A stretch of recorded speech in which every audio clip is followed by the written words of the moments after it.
तो आप सभी का मेरे YouTube चैनल पर हार्दिक स्वागत है। तो दोस्तों हम लेके आ गए हैं हॉस्पिटल एंड क्लिनिकल फार्मेसी के एमसीक्यूज। तो दोस्तों आपको हमने पिछली वीडियो में फार्माकोथेराप्यूटिक्स और बायोकेमिस्ट्री और कम्युनिटी फार्मेसी इन सभी के और फार्माकोलॉजी इन सभी के एमसीक्यूज अपलोड कर दिए हैं और आप वीडियो देखें जिससे कि आपको एमसीक्यू में कोई दिक्कत ना हो जब आप एग्ज़ाम के लिए बैठें। तो दोस्तों जल्दी से शुरू कर लेते हैं। हॉस्पिटल एंड क्लिनिकल फार्मेसी का पार्ट फर्स्ट है। तो दोस्तों 3-4 पार्ट इसके भी आने वाले हैं, तो जल्दी से इस वीडियो को देख लेते हैं। तो पहला क्वेश्चन है आपकी स्क्रीन पर। पहला क्वेश्चन क्या है? Which of the following hospitals treat patients that are suffering from infections and communicable diseases and need to be isolated. तो दोस्तों अगर कोई पेशेंट कम्युनिकेबल डिजीज से ग्रस्त हो जाता है, उसके बीमारी हो जाती है जिसे अलग रखने की ज़रूरत होती है, तो उसे कैसे हॉस्पिटल्स की ज़रूरत होती है?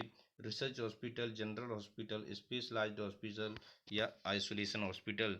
तो जो जो दोस्तों इसका आंसर हो जाएगा आइसोलेशन हॉस्पिटल्स, क्योंकि उस पेशेंट्स को बिल्कुल अलग रखा जाता है, अलग रूम में सेपरेट रखा जाता है, तो उसके लिए आइसोलेशन हॉस्पिटल्स की रिक्वायरमेंट होती है। तो ऑप्शन डी हो जाएगा इसका सही आंसर। तो नेक्स्ट क्वेश्चन है क्वेश्चन नंबर 2, आपकी स्क्रीन पर आप देख सकते हैं। क्वेश्चन नंबर 2 क्या कह रहा है? The example of teaching cum research hospital.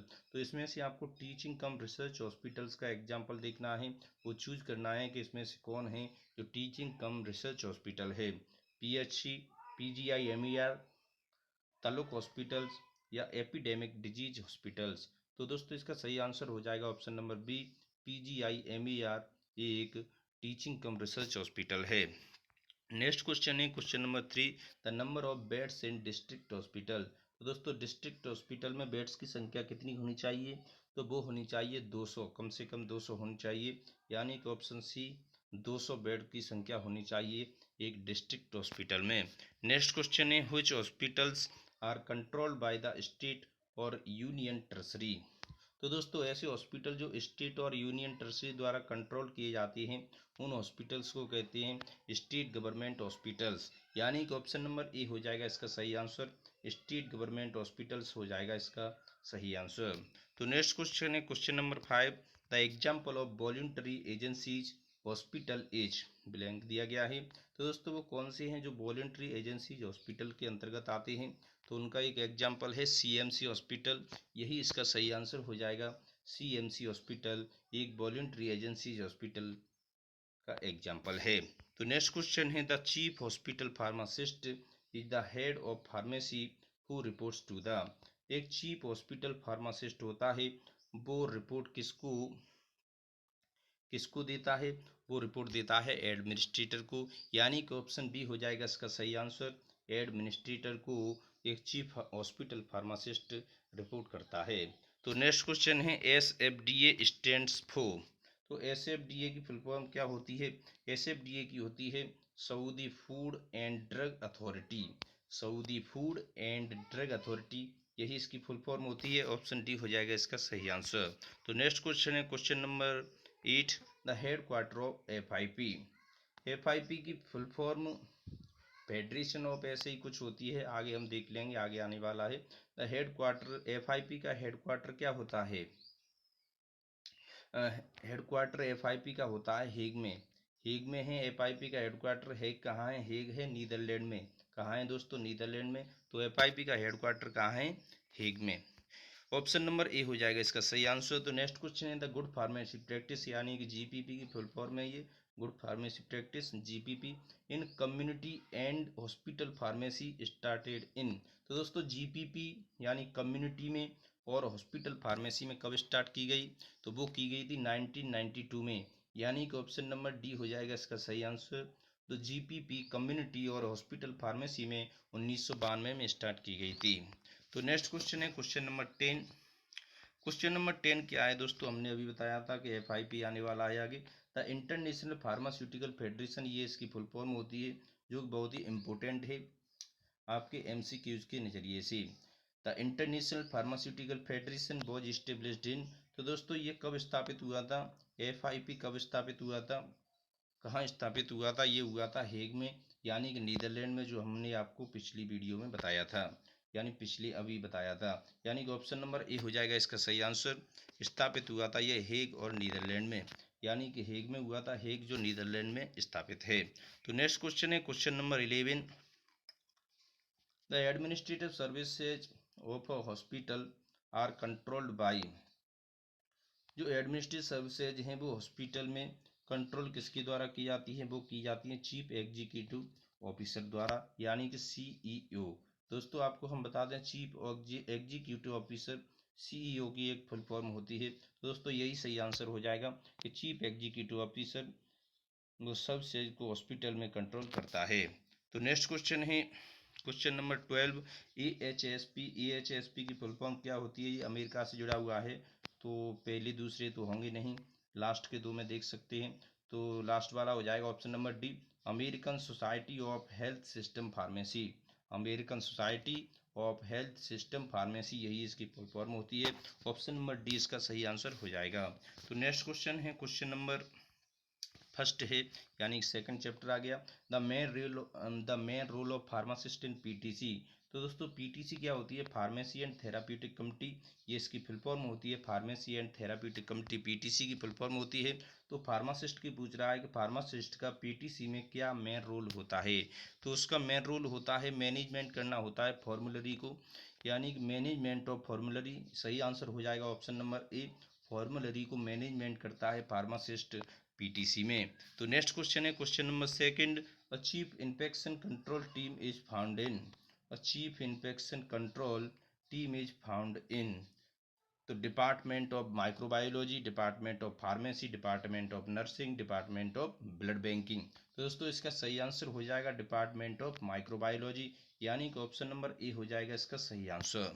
तो नेक्स्ट क्वेश्चन है क्वेश्चन नंबर 3, ब्लैंक दिया गया है, डेवलप्स यानी डेवलप करता है नेचुरली यानी प्राकृतिक तरीके से, and occurs when microorganism develop the ability to resist the medication that has been used to treat them.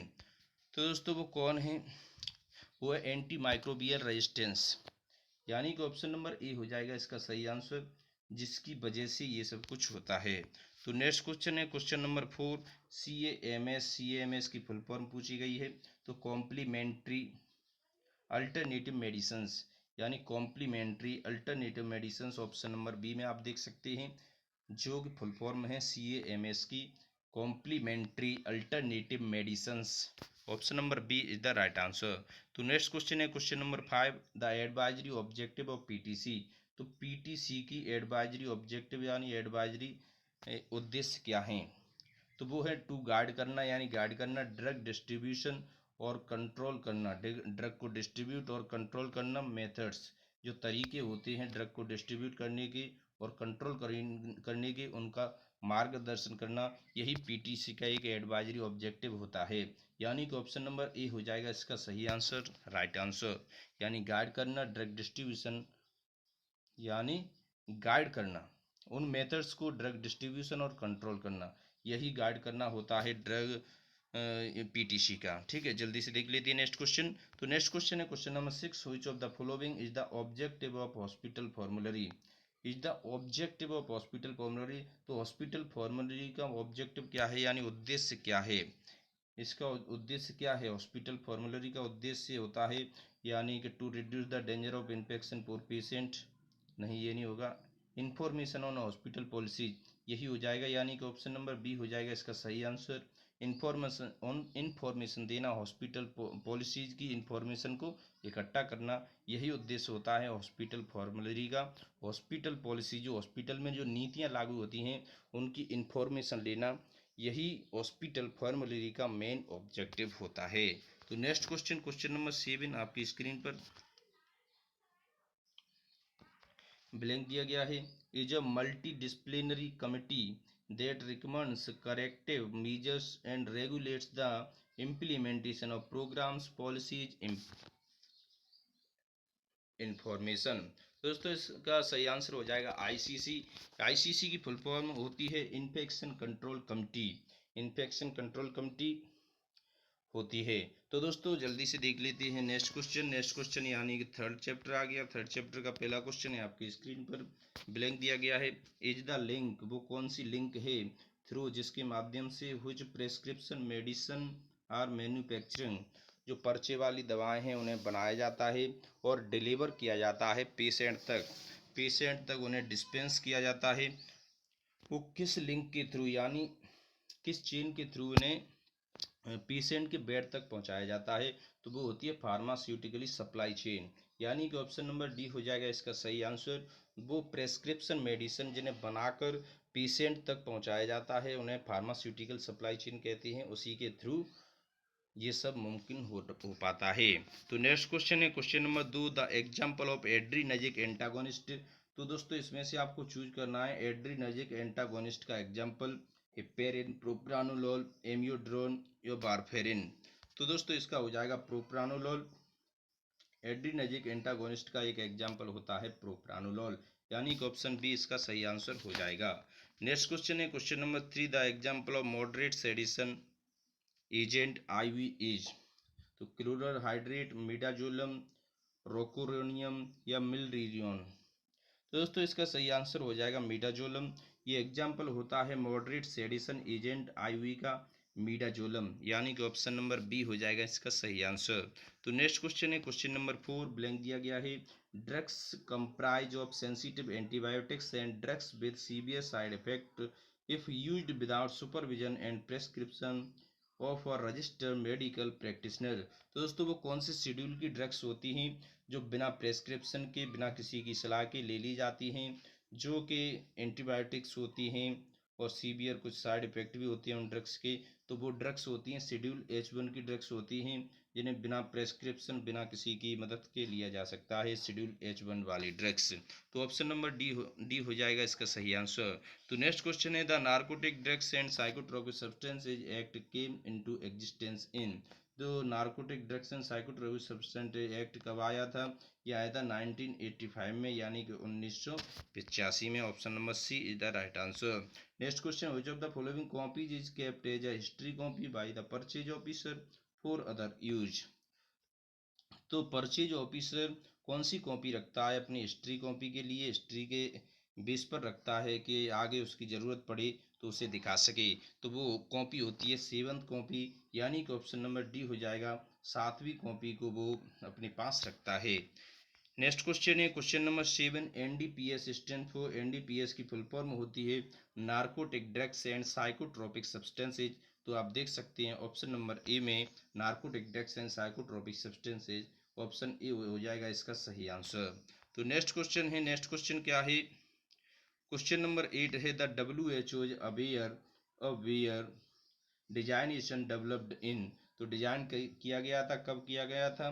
ये किया गया था 2017, यानी कि ऑप्शन नंबर डी हो जाएगा इसका सही आंसर। तो नेक्स्ट क्वेश्चन है क्वेश्चन नंबर 9, ब्लैंक दिया गया है।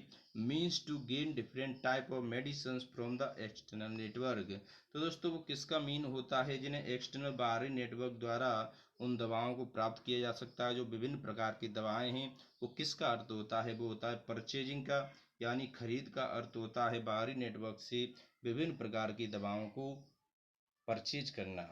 ठीक है, तो परचेजिंग का अर्थ होता है। तो नेक्स्ट क्वेश्चन है क्वेश्चन नंबर 10, ब्लैंक दिया गया है। Copy is sent to account department to be retain for accounting. तो वो कौन सी कॉपी होती है? वो होती है सेकंड कॉपी, यानी कि ऑप्शन नंबर बी हो जाएगा इसका सही। Second copy sent to the account department to be retain for accounting. तो नेक्स्ट क्वेश्चन है क्वेश्चन नंबर 11, ब्लैंक दिया गया है। Is the process in which hospital invites bids for drugs that should be submitted within the given time limit। तो दोस्तों वो कौन सा होता है? किसी सौंपनी होती है टाइम के अंदर, hospital invites bids for drugs that should be submitted within the given time limits. तो टेंडर, यानी कि ऑप्शन नंबर बी हो जाएगा। टेंडर वो प्रोसेस होती है, यानी कि ऑप्शन नंबर बी टेंडर आ जाएगा इस ब्लैंक में। तो नेक्स्ट क्वेश्चन है question number 12 is the last question of this video of this chapter. तो freeze storage condition is defined as temperature between. तो फ्रीज का स्टोरेज कंडीशन तो डिफाइन की जाती है, तो टेम्परेचर बिटवीन होता है -4 से लेकर 2 डिग्री सेंटीग्रेड तक, यानी कि ऑप्शन नंबर डी हो जाएगा इसका सही आंसर। तो दोस्तों इस वीडियो में हमने देखे हॉस्पिटल एंड क्लिनिकल फार्मेसी का पार्ट फर्स्ट, जिसके तहत हमने 3 चैप्टर्स को कंप्लीट कर लिया है।